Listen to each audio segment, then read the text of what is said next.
Hello, everybody. Welcome to another episode of the Bay LA podcast, your home for everything Warriors, Lakers, and news from around the association. It's Casey here. We're going to talk about some Warriors today. But before we get into that, I just want to start off by saying thank you all for taking the time to listen to the podcast. I really appreciate your guys' support and appreciate you guys taking the time to listen. And secondly, if you haven't already, please give us a like, comment, subscribe, wherever you get your podcast from. All the works right there. But yeah, so let's just get into it. The Warriors lose to the Denver Nuggets 115 to 119 in the final game of group play of the NBA Cup, bringing their season record to now 12-8, and their losing streak is now up to 5 games. That's right, folks. The Golden State Warriors have now lost 5 games in a row. It's been a tough watch lately, but for me personally, the most frustrating thing about this losing streak is the fashion in which they are losing in. Last night's game, for example, the Warriors had control of the game in the fourth quarter, being up, I believe, 10 or 11 at one point. Looked like they were going to win the game. But then they go ice cold on offense, turn over the ball, get into foul trouble. All this is going on while Nikola Jokic is on an absolute heater, and the Denver Nuggets are just clicking on all cylinders. And yeah, there's a lot that could be baked into this loss. There were some potentially missed calls that would have went the Warriors' way. There was the controversial missed technical where Christian Brown dove on the loose ball with the game clock expiring. Looked like he was signaling for a timeout, which would have been, the Nuggets didn't have any timeouts, which would have meant the Warriors would have gotten free throws. And Steve Kerr was very upset about that. We saw that on TV. But honestly, I don't think any of this would have had an effect on the final outcome of the game. And unfortunately, no matter how you cook it, a loss is still a loss. But some quick positives I want to sneak in here. I thought Moses Moody had a great game with 13 points coming off the bench. Played some really strong minutes. Moses Moody doing Moses Moody things. Jonathan Kuminga got the start last night in Draymond Green's place due to a calf injury, but JK had a great game. He has solid 19 points, brought in 5 defensive rebounds as well. GP2 also had an awesome game coming off the bench. Definitely felt his energy throughout the game. And Steph Curry led the team with 24 points, 11 assists, 7 rebounds, nearly a triple-double, playing with a bilateral knee tendonitis, by the way, which for my fellow 49er fans that may be listening, we are all too familiar with the words bilateral and tendonitis this season, but that's another story for another day. This tune that I'm about to sing here is probably old and tired right now, but I really stand by it. We are feeling the absence of De'Anthony Melton. I feel like he was the perfect 2 guard to start next to Steph because of his ball handling ability, his passing, and also his ability to score when needed. He was kind of the perfect 2 guard next to Steph. And you could plug him in with other combinations and you'd still see great results. He's just a solid player. Brandon Pajemski got the start last night, and though if you look at the box score, it looked like he had a solid game. And don't get me wrong, he does a lot of stuff that doesn't show up on the stat sheet that helps out the team, and on a consistent basis too. He's constantly putting his body on the line to draw charges. He's hustling hard on defense. He's playing hard on offense. He does a lot of things that you can't coach, but you just have to have a desire to want to do. Coach Kerr in his post game press conference spoke about pods, and to paraphrase, he said that he's a hell of a player, but that he needs to be a smart player. He then referenced his failed alley-oop attempt that led to an easy bucket going the other way and fouling Michael Porter Jr. twice on 3-point attempts. And Steve Kerr in no way, shape, or form was ragging on Pods, as he wanted him to hear what he was saying, and that he believes in Brandon and that Brandon has a bright future ahead of him and that he can be that smart player that the Warriors need him to be.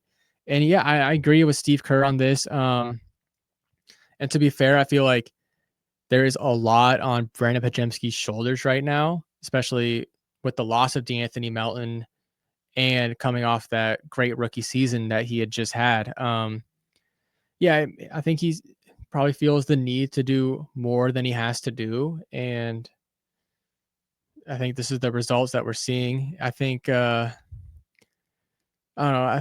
he's a good player. We saw it last season. Like I'm not losing faith on Pajemski, but we just gotta see smarter play from him moving forward. I think that's all that it is, and it there's definitely probably that feeling that he needs to do more because of this cold stretch that they're on. Like, and really, he just needs to play within the system, within himself, within the game. Like, it's a tough go right now, and sadly, this cold stretch of games is giving me similar vibes of last season.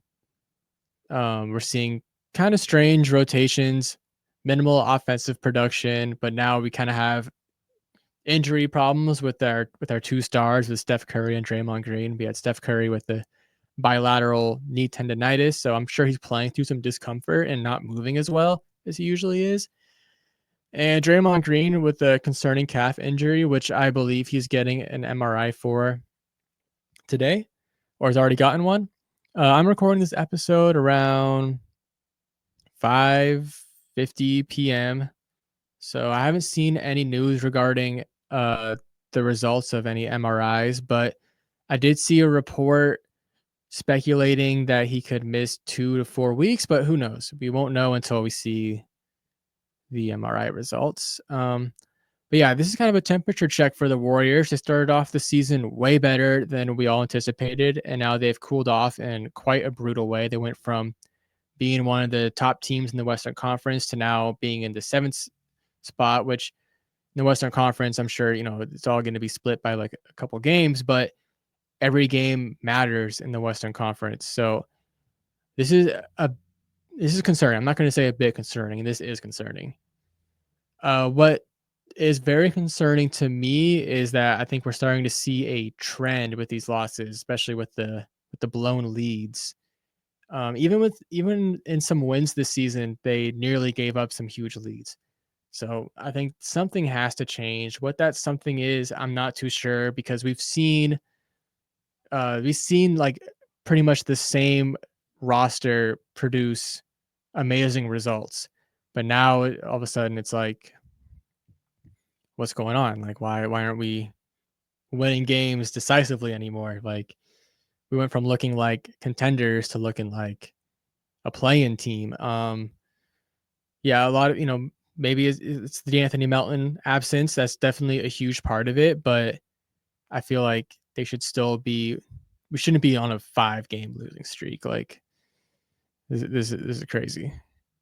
But yeah, I'm curious as to what happens next with all of these trade talks going on around the association. I wonder where the Warriors stand on that front. Nikola Vucevic has been named available by the Chicago Bulls. And I think he's a good player. Like historically, he's been a good player. He's a veteran big who can also space out the floor, helps out TJD, Looney, and Draymond. He's shooting 58% from the floor, 47% from three, averaging 21 points and 10 rebounds a game. The Bulls want to start negotiations at 2 future second round picks. And then it starts getting tricky when you try to figure out what players to put in the trade machine. Jonathan Kuminga has been a hot name in these trade rumors as he's due for a contract at the end of the season. But he's also been playing really well as of lately, both in the starting lineup and coming off the bench. Seen GP2's name in some trade talks. And then D'Anthony Melton as well, because he was signed to a 1-year deal.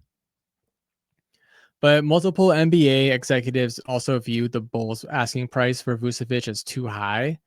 I think bringing in Nikola Vucevic would solve some problems that the Warriors currently have, especially in regards to floor spacing.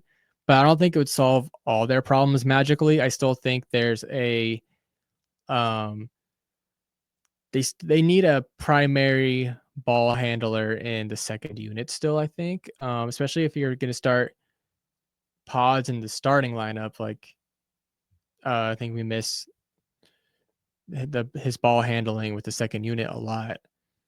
I do like what I've seen from Kyle Anderson when he's been tasked with those ball handling duties, but I feel like he could always use more. And I'm sure when the trade deadline gets closer, more players will become available. So we will wait and see what happens there. Yeah, can't look at the future, but we can look at the next matchup that the Warriors have, which is the Houston Rockets. The Houston Rockets are coming into town tomorrow. Um, yeah, it's gonna be a good one. The Rockets are currently sitting at second place in the Western Conference at 15-7, and this will not be the quarterfinal game of the NBA Cup. I thought it was at first, but it was not. That's going to be next week.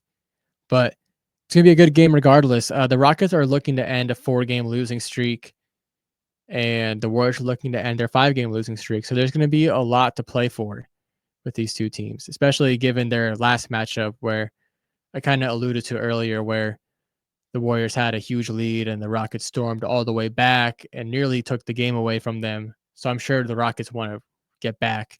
That's a young team that got a lot better real quick. Um, yeah, so we cannot underestimate our opponents. That's for sure. So yeah, that's gonna be a good game. I'm excited to see it and hopefully see the Warriors get back on track. Then after that, we got the Warriors playing the Timberwolves on Friday and Sunday. Both games will be in San Francisco at the Chase Center. And then next Wednesday, December 11th, will be the quarterfinal of the NBA Cup, which will be at Houston. The Rockets will be hosting that one. And that format is single game elimination. So I'm curious to see that one as well. This NBA Cup stuff is all new to me. So I don't know. Maybe it'd be cool to see the Warriors win that, hang that banner. But big picture, of course, it's all about playing in June and making the playoffs and being in the mix for the finals. I still have faith that this team can be a finals contender. They just gotta something's gotta change. I don't know. And it's gotta start sooner rather than later because these losses can pile up real quick, and then you're looking at a play-in team, and don't want that this year. I'm tired of the play-in. So here's to the Warriors getting back on track and to a good weekend. That's gonna wrap things up for me. I'd like to thank you all again for taking the time to listen, especially to my ramblings. Really appreciate that. And yeah, take care. Have a great night.